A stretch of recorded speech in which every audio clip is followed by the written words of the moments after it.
CBSE class 10-12 का result के बीच में सीबीएसई ने आज सर्कुलर जारी किया।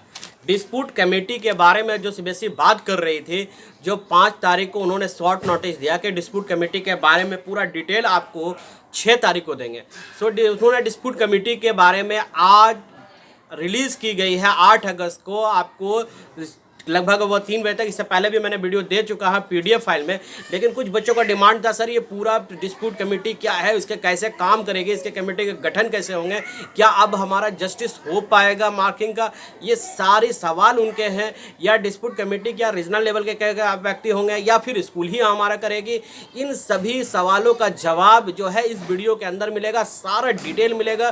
सो गाइज आप लोग चैनल को सब्सक्राइब करके रखें और वीडियो को खास करके स्किप ना करें, क्योंकि देखिए डिस्प्यूट कमेटी जो बनाई है सीबीएसई ने, उसको कई पार्ट्स में डिवाइड कर दिया, उनका काम करने का तरीका को बदल दिया है।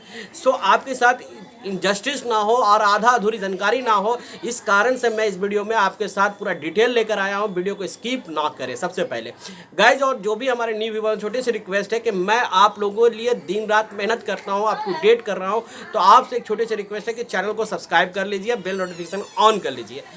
जय हिंद।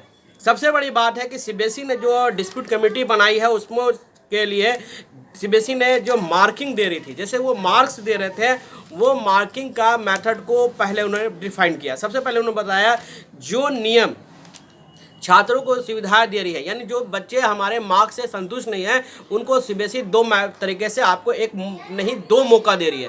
पहला मौका दे रहा है वह जो बनाया है कि अगर आप उसके बनाए हुए नियम से, जो कि नियम था आपको याद होगा कि 40-30-30%, इस तरह से उन्होंने मार्किंग किया था इंटरनल असाइनमेंट के मार्क्स में, प्री बोर्ड्स का, ये सारे एग्जामिनेशन के मार्क्स के आधार पे इन्होंने ये बनाया था। अगर वैसे बच्चे संतुष्ट नहीं हैं तो उनके लिए पहला ऑप्शन है कि ऑप्शनल एग्जामिनेशन, जो उन्होंने एक डेट मेंशन किया है 25 अगस्त से, वो एग्जामिनेशन में शामिल हो सकते हैं। पहला उन्होंने ऑप्शन दे दिया। दूसरा ऑप्शन उन्होंने दिया कि अगर उन्होंने अपने मार्क्स से संतुष्ट नहीं है, दूसरा ऑप्शन है कि आप डिस्प्यूट कमेटी में आप चैलेंज कर सकते हैं। अब ये डिस्प्यूट कमेटी क्या है, ठीक है गाइस, क्योंकि मैंने आपको पहले भी वीडियो में बताया था कि मैं कल कोविड का वैक्सीन लिया था, जिसके कारण से मेरी तबीयत देखिए ठीक नहीं है, फिर भी मैं आप लोगों के लिए मेहनत कर रहा हूं। और अभी जैसे ही पता चला तो मैंने पहला वीडियो दे चुका, मैं दूसरा वीडियो इस टॉपिक पर दे रहा हूं। और तबीयत ठीक नहीं है गाइस, थोड़ा सा आवाज़ अगर ऐसा मिले तो माफ़ करेंगे। सो सबसे पहली बात है कि यहाँ पर आपको जो डिस्प्यूट का मैटर जो है उसको उन्होंने भी आपको बांट दिया है 4 पार्ट में, यानी आपके रिजल्ट के डिस्प्यूट अब आप बात जब आ जाएगी तो आपको 4 पार्ट में बांटेंगे। उन्होंने बोला है पहला कि अगर आप जो मार्किंग आपको की गई है उस मार्क्स से अगर आप संतुष्ट नहीं हैं तो वो पहला और दूसरा टाइप्स उन्होंने कर दिया है। अब फिर उस टाइप्स में आप क्या करेंगे, जैसे आपको मार्किंग स्कूल से मिला, आपके मार्क्स बहुत कम थे, जो मार्क्स था प्री बोर्ड या इस सब में वैसे मार्क्स आपको नहीं मिले, तो आप स्कूल में कंप्लेन करेंगे और स्कूल के प्रिंसिपल के पास आवेदन, यानी मतलब आवेदन का जो सोर्स बनाया है वो स्कूल का प्रिंसिपल को बनाया। जिस स्कूल में आप पढ़ते हैं वहाँ उम्मीदवार जाके वहाँ अपना आवेदन देंगे। दूसरा उन्होंने बताया है टाइप 2, जो डिस्प्यूट का रिजल्ट का डिस्प्यूट का जो मैटर है, दूसरा टाइप उन्होंने बताया या तो हो सकता है टेबुलेशन करने में, यानी कैलकुलेशन करने में, या फिर परिणाम को अपलोड करने में कोई गलती हुई हो तो ये भी एक डिस्प्यूट का कैटेगरी में रखा जा गया। फिर तीसरा उन्होंने बताया कि जो आपको मार्किंग पॉलिसी है, जो सीबीएसई मार्किंग पॉलिसी जो बनाई है, उस पॉलिसी से मैं थोड़ा सा देख लूँ, हाँ, पॉलिसी से अगर आप संबंधित से संतुष्ट नहीं है तो वो आप टाइप 4 में आप आ जाएंगे, ठीक है। इस 4 तरह के उन्होंने डिस्प्यूट के मैटर को डिफाइन किया। फिर उसके बाद उन्होंने बताया उसका सोल्यूशन कैसे करेंगे। स्कूल में कैंडिडेट जो है अपने मार्क्स जो दिया है वो स्कूल के प्रिंसिपल को आवेदन करेगी, मार्क्स वेरीफाई करवाएगी, और जब वेरीफाई होगा मार्क्स तो वहाँ पर भी 2 मैटर उठेंगे, 2 टाइप्स वहाँ पर बात आएगी, 2 बातें आएगी। पहला बात होगा कि या तो जो रिज़ल्ट निकला है वो रिज़ल्ट सही है, दूसरी बात यह निकलेगी कि जो रिज़ल्ट निकाला गया वो रिज़ल्ट गलत था, परिणाम सही नहीं था। अगर आपको उत्तर सही मिल गया, पहला वाला ऑप्शन, आपको जो रिजल्ट दिया गया वो रिजल्ट एकदम सही होगा, चेकआउट कर लिया गया, तो आपको क्या हो गया, वही आपके मार्क्स को चढ़ा दिया जाएगा, ठीक है, बता दिया जाएगा कि आप सही। अगर आपके मार्क्स सही नहीं पाया गया तो अब यहाँ पर आपको चला आएगा, स्कूल प्रिंसिपल जो है संबंधित छात्र, जो छात्र का मार्क्स नहीं आया है वो जो है एक ऑफिशियल लिंक मिलेगा, रीजनल ऑफिस का लिंक मिलेगा, वहाँ उस ऑफिस आवेदन को ट्रांसफ़र कर देगा। जैसे मान लीजिए एग्जांपल, हमको प्री बोर्ड वगैरह में 25-26 नंबर था, सिविल स्कूल ने वही मार्क्स भेज दिया, अब मार्क्स में वहाँ से जो अपलोड होकर आया वो गलत मार्क्स आया, तब वो क्या करेंगे, स्कूल की प्रिंसिपल जो है वो रीजनल ऑफिस में इसकी शिकायत करेगी। अब वहाँ पर रीजनल ऑफिस के लिए उन्होंने एक रिक्वेस्ट सबमिशन फॉर रिवोल्यूशन के नाम से जारी करेगा सिस्टम, जो सिर्फ हम लोग लॉगिन करके नहीं कर सकते, आप नहीं कर सकते, वो स्कूल के प्रिंसिपल ही उसको करेगी, ठीक है। और सीबीएसई में जो अब रीजनल ऑफिस चला गया, अब रीजनल ऑफिस के स्तर पे कमेटी जो गठन किया गया है, जैसा हमने हर वीडियो में हमेशा मांग किया गया है कि स्कूल की कमेटी नहीं होगी। देखिए स्कूल की कमेटी अभी भी नहीं है, कल ही वो वेरीफाई करेगी, जो मार्क्स आया नहीं आया वो स्कूल कमेटी बढ़ा देगी। अब स्कूल की मनमानी नहीं चलेगा गाइस, सबसे बड़ी बात है। अब यहाँ पर रीजनल के ऑफिस क्या होंगे, जैसे आप डिप्टी कमिश्नर होंगे, एक तो मेंबर होगा ये कमेटी का, दूसरा मेंबर होंगे आपका डिप्टी कमिश्नर केवीसी यानी केंद्रीय विद्यालय या एनवीएस केंद्रीय विद्यालय या deputy director state education department coordination secretary, ये मेंबर होंगे जो स्टेट लेवल के होंगे।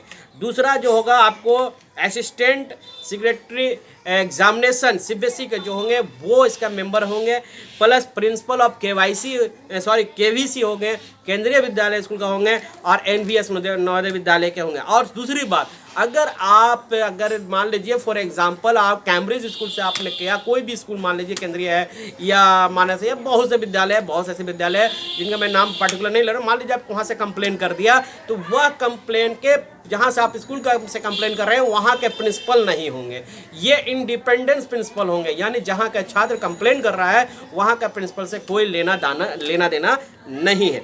तो ये सबसे अच्छी बात है जो हम लोगों ने बार बार जो डिमांड कर रहे थे कि कमेटी का जो गठन किया जाए इस तरीके से किया जाए।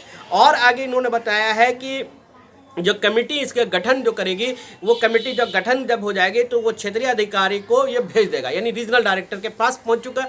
अब रीजनल डायरेक्टर जो है रीजनल जो वहाँ कमेटी बनी हुई डिस्प्यूट कमेटी, वो पूरे मसले को देखेगी। अगर आवेदन सही पाया गया तो यह जो भी इम्पोर्टेंट बातें होगा वो क्या करेगा कि वो मुख्यालय भेज देगा। कहाँ भेज देगा? सीबीएसई के मेन ऑफिस में भेज देगा कि इसके बच्चे का रिजल्ट में एरर है, अब सीबीएसई के बोर्ड पास पहुँचेगा।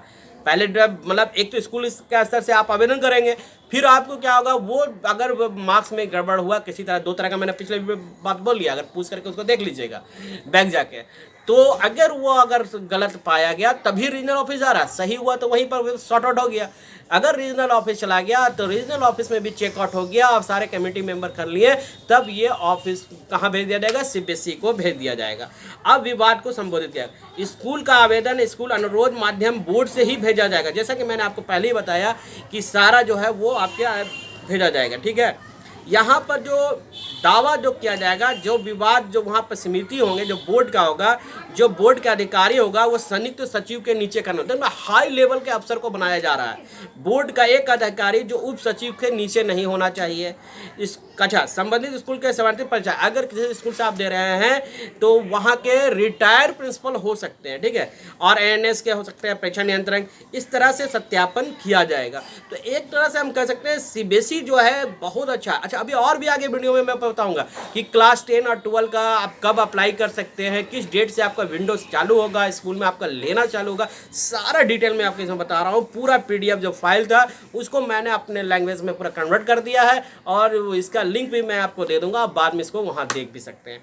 देखिए क्लास 10 का अगर टाइप 1 हुआ, यानी टाइप 1 वो है कि जहाँ आपको ये लगता है कि जो मार्किंग सिस्टम, उस मार्किंग सिस्टम से आपके मार्क्स नहीं मिले, तो उसके लिए जो लिंक चालू होगा आप शिकायत कर सकते हैं, कल ही से कर सकते हैं, 9 अगस्त से कर सकते हैं। वो आप संबंधित स्कूल प्रिंसिपल के पास जाके कीजिए, लास्ट 11 अगस्त तक कीजिएगा।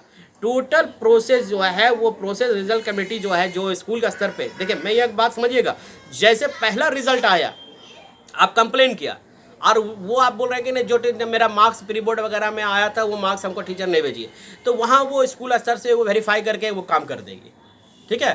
तो यहाँ पर एक थोड़ा सा डॉट है कि कहीं मार्क्स जैसे बच्चों के बारे में बताया जा रहा था, कमेंट्स में मैं लाखों कमेंट्स पढ़ा, उसमें यह कहा जा रहा है कि पैसे लेकर ऐसा किया गया है, तब तो फिर एक पेज यहाँ भी फंसने वाला है। देखिए मैं सवालिया निशान सीबीएसई की ओर से नहीं लगा रहा हूँ, स्कूल के माध्यम से जो अभी तरह का जो गड़बड़ियाँ पाई जा रही है मैं उस पर सवालिया निशान रखकर फिर तो वही काम हो जाएगा। यहाँ भी इसको भेज देना था रीजनल ऑफिस। ये मेरा अपना विचार है, आपका क्या विचार है वो कमेंट्स बॉक्स में ज़रूर बताइएगा। उसके बाद आपको जो है टाइप 2 का सोल्यूशन, यानी कि अब ईरर हो गया।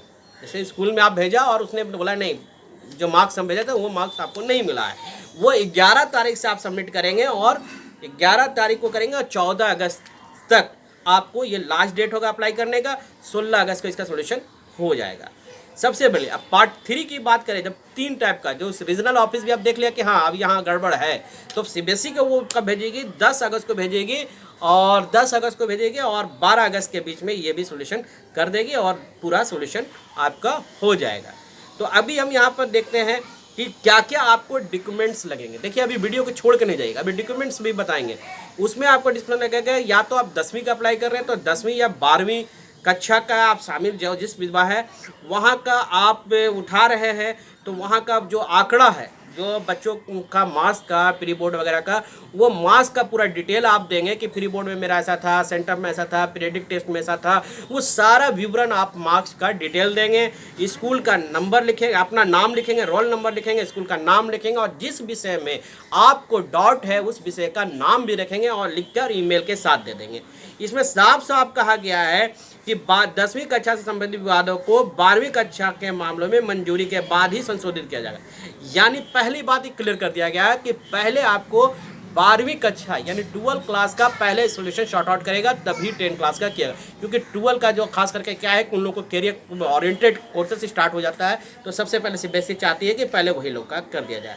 और सबसे बड़ी बात उन्होंने साफ साफ कहा है कि जो विवरण आप भेजेंगे, यानी जो स्कूल में भेजेंगे कहीं पे, तो आपत्तिजनक यानी कि हरासमेंट स्टेटमेंट आप नहीं देंगे, इस पे भी बैन लगाई गई है। सबसे बड़ी बात है। दूसरी बात उन्होंने कहा छात्रों के पॉलिसी के खिलाफ कोई भी आवेदन प्रस्तुत करने से बचना चाहिए। आज परिणाम पिछले कई वर्षों से अच्छा है, परिणाम रहा है। यानी माता पिता छात्र यहाँ बोल रहे हैं कि माता पिता और छात्रों को भी नहीं करना चाहिए, बिना किसी वैध आधार परिणाम चुनौती ना दे। यानी कहने लगा जब तक आपके पास कोई रीजनल रीज़न ना हो, जैसे आपके पास है कि नहीं हम ऐसे चैलेंज कर देते, तो ऐसा चैलेंज नहीं करें। वो मना कर रही है कि ऐसा चैलेंज ना करे, सीबीएसई को ज़्यादा लोड ना दे। उसने साफ साफ कह रहे हैं कि उसे बचना चाहिए। संबंधित संस्थान में आवेदन जमा करने की अंतिम तिथि से पहले आवेदन जमा करना हर हाल में जरूरी है। सीबीएसई और स्कूल जिम्मेदार नहीं होंगे। देखिए अगर आपके डेट फेल हो जाते हैं, तो आपको संबंधित स्कूल या सीबीएसई जिम्मेवार नहीं होगा। जो छात्र आयोजित कंपार्टमेंटल या वैकल्पिक परीक्षा में शामिल होना चाहते हैं, तो वो सीबीएसई के अंतिम निपटने की प्रतीक्षा किए बिना आवेदन आप कर दीजिए।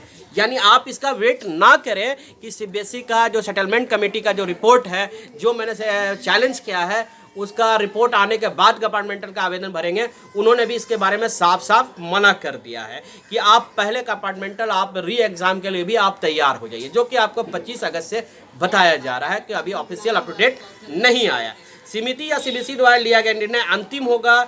इसके लिए आवेदक बाद नहीं होंगे, ना उम्मीदवार ना स्कूल। उन्होंने बात सीबीएसई को पहले से भेजे गए सभी कम्युनिकेशन विचार नहीं किया जाएगा जो संबंधित है। इन्होंने बात संबंधित स्कूल को रुपए की निश्चित राशि भुगतान किया जाएगा। यानी इन्होंने ये बताया कि 5,000 रुपया सीबीएसई द्वारा इसको डिस्प्यूट करेंगे, तो उनको डिस्प्यूट मैटर को सॉल्व करेंगे तो सीबीएसई द्वारा उन्हें 5,000 रुपया मिलेगा। सो गाइज इस तरह का पूरा अप टू डेट मैंने इस वीडियो के माध्यम से आपको बता दिया कि सीबीएसई किस प्रकार से इस बार मार्क्स को डिस्प्यूट मैटर को लाई और उसको सोल्यूशन करने का तरीका भी बताया, 3 टाइप बता दिया, कब अप्लाई कर सकते हैं। ये वीडियो को ज़्यादा लोगों तक शेयर करें और लोगों तक जरूर शेयर करें गाइस, क्योंकि बहुत मेहनत करते हैं। मैंने आज कोविड का इंजेक्शन कर लिया था, उसके बाद भी मैं वीडियो बनाया आप लोगों के लिए। तब तक के लिए मुझे इजाज़त दीजिए। जय हिंद, जय भारत।